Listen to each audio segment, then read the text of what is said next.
aujourd'hui je vous propose de parler des problèmes de connexion internet. Donc je vous propose de voir tout ça juste après le générique. À tout de suite.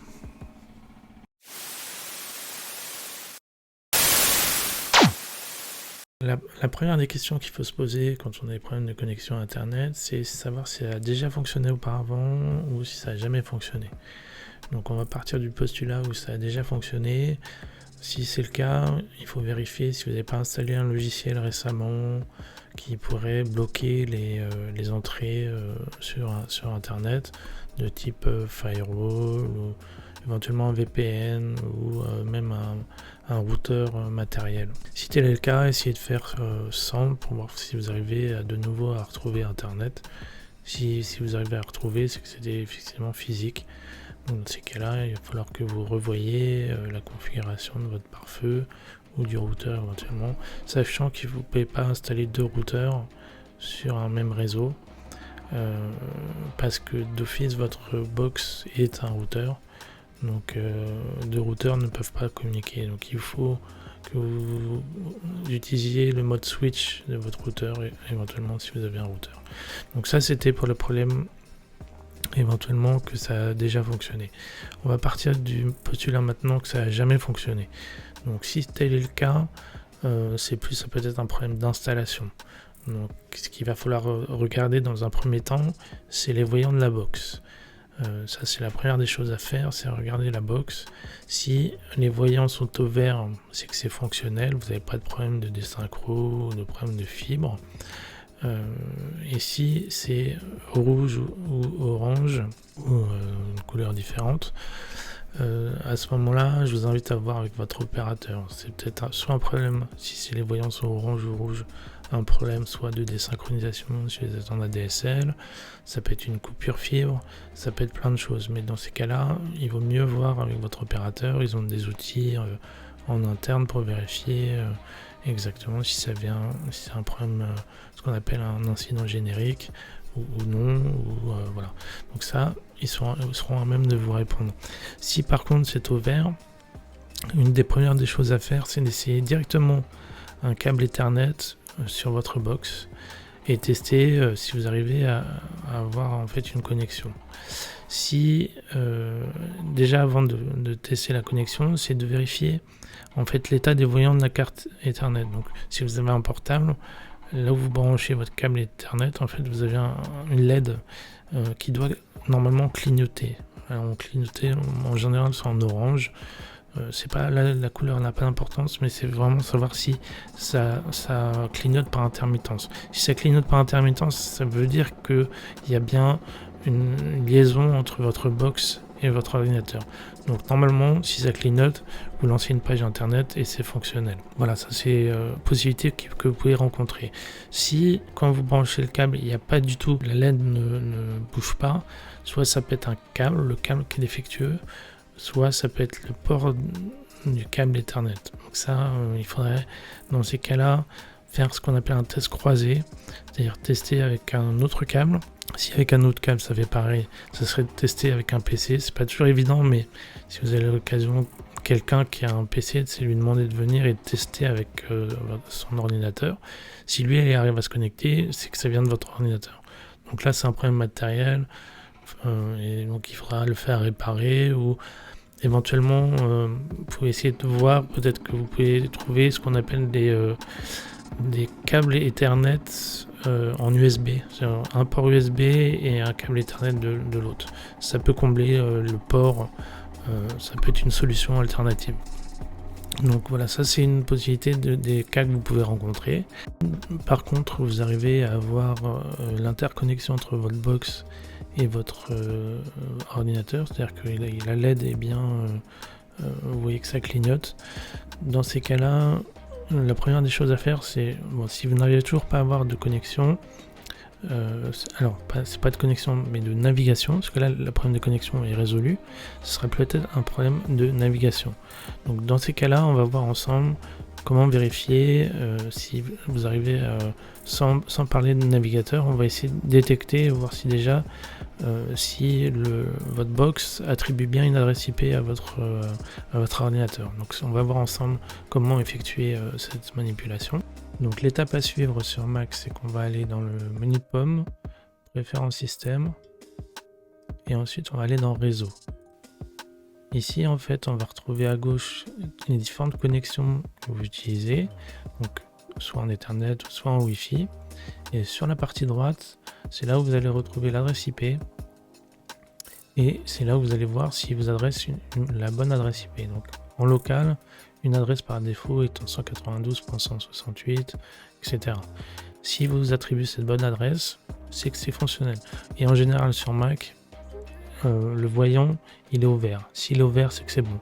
Si vous avez un voyant orange, là il y a un souci. En général, c'est le câble. Testez avec un autre câble. Donc ça c'est pour sur Mac. Et une deuxième possibilité sur Mac qu'on peut voir ensemble, c'est avec le terminal. Vous lancez un terminal. Donc sur Mac, c'est menu pomme. Pas dans le menu pomme, mais dans le menu tout en haut, aléa. Et vous allez servir terminal. Si vous ne le trouvez pas dans aléa, vous allez ensuite dans utilitaire. Et vous allez dans terminal. Alors, moi, il est déjà ouvert, mais voilà, je vous le montre. Donc, sous Mac, c'est des commandes en fait Unix ou Linux, qui sont à peu près les mêmes. Donc, donc ce qu'il faut faire, dans un premier temps, c'est ifconfig. Ifconfig, c'est équivaut sur PC à ipconfig.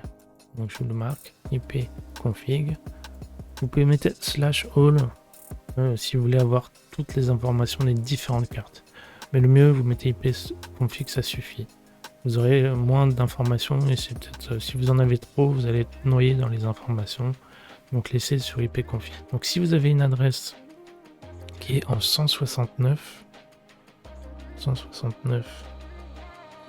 et avec suivi alors ça peut être 169. Après ça n'a pas d'importance les chiffres qui sont derrière, mais ça s'appelle une adresse qu'on appelle APIPA, terme informatique.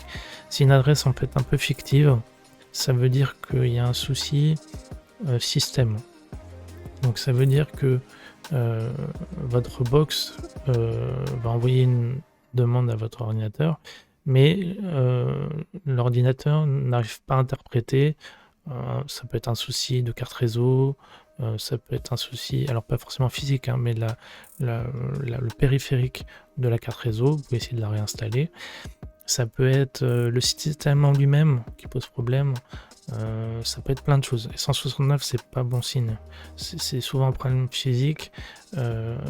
C'est pas très bon. En général, c'est un problème système. Ça veut dire que, encore une fois, il est incapable de vous fournir une adresse automatique. Et donc là, moi, je vous inviterai à tester pareil le test croisé. C'est la meilleure des choses. Vous testez avec un autre PC. Et vous voyez si vous arrivez à avoir une autre adresse en local de type 192. Si c'est pareil, alors là c'est que ça vient pas de l'ordinateur, mais c'est peut-être un problème en amont. Mais je doute. Je pense que 169 c'est en général un problème sur le matériel de l'ordinateur.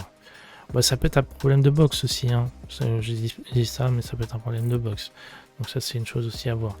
Mais dans ces cas-là, faites ces essais-là, faites les tests croisés, appelez votre fournisseur d'accès et vous leur dites que vous n'arrivez pas à vous connecter, vous avez une adresse de ce type-là, que vous avez fait un test avec un autre ordinateur, ça précisez-leur, ça leur permettra de comprendre que ça, même avec un autre ordinateur, ça fait pareil, et ils vous changeront peut-être la box. Voilà, donc ça c'est des petites nuances qu'il faut savoir. Donc imaginons que l'adresse est bonne. La deuxième chose à faire, c'est un ping. Un ping, ça sert en fait à interroger. Si vous voulez, c'est comme une requête en fait, c'est un protocole ICMP qui va vous permettre en fait, donc je vous le marque, donc c'est vous mettez, on va faire un test sur si je fais n'importe quoi, donc, vous mettez ping et vous mettez l'adresse, donc ça peut être soit l'adresse IP, soit le nom de domaine, donc on va essayer sur Google parce que c'est le plus simple, et vous mettez entrée. Là vous allez avoir une réponse. Si vous mettez timeout, c'est qu'il y a un problème. Il y a un problème en fait en amont. Donc ça veut dire qu'il n'y a pas de réponse. Et donc là, ça peut être un problème logiciel de type, je sais pas, vous avez configuré un pare-feu ou enfin il y a un souci en amont. Si tous les voyants sont au vert, mais que vous avez un timeout, là il y a un souci vraiment plutôt de câble mais c'est pas, au moins si le voyant, et que vous voyez que sur votre ordinateur la LED clignote, c'est que c'est fonctionnel, mais il n'arrive pas à joindre un serveur. Donc vous essayez Google, mais vous en essayez d'autres avant de vous dire que ça fonctionne pas. Mais si vous avez un timeout, c'est qu'il y a un souci en amont d'un logiciel qui peut bloquer les ports. Alors il faut savoir qu'il y a certains sites, c'est pour ça que je mets Google, parce qu'il ne le bloque pas, mais certains sites bloquent les requêtes ICMP, donc vous pouvez avoir un timeout. Donc essayez avec plusieurs. Et puis vous voyez si vous avez la requête est bonne, c'est que là c'est bon, tout est fonctionnel. C'est plus un problème de navigateur ou peut-être un problème effectivement pareil, ça va être les deux. C'est un problème non plus de connexion, n'est plus un problème de connexion, mais un problème, si vous voulez, de navigation. Et dans ces cas-là, il faut voir un problème de navigation. C'est tester avec un autre navigateur par exemple, pour voir si ça fait la même chose. Essayez de limiter au maximum les logiciels d'antivirus. Vous désactivez l'antivirus. Si vous avez un VPN, vous le désactivez. Si vous avez un pare-feu, vous le désactivez et vous refaites les requêtes. Il y a peut-être un des logiciels qui a été mal configuré et qui fait que vous n'arrivez pas à naviguer. Et là, on n'est plus dans le problème de connexion, on est dans un problème de navigation. Mais c'est déjà bon signe, c'est-à-dire que déjà physiquement, tout est bon. Il y a peut-être un problème plus logiciel. Donc je fais à peu près en gros l'ensemble des problèmes qu'on peut rencontrer en connexion. Je ferai dans d'autres vidéos si vous souhaitez, si ça vous intéresse, sur des problèmes de lenteur, des problèmes de navigation, c'est le sujet suivant. Voilà, donc je vais essayer de vous parler un peu de ça parce que c'était mon métier, donc je pense que ça peut être intéressant que je vous apporte ce que j'ai pu acquérir dans mon métier. Donc n'hésitez pas, si vous avez un problème technique, à me le poser en commentaire ou par le Discord. Voilà, donc je vous dis à très bientôt. Je vous remercie d'avoir suivi cette vidéo et puis je vous dis à très bientôt.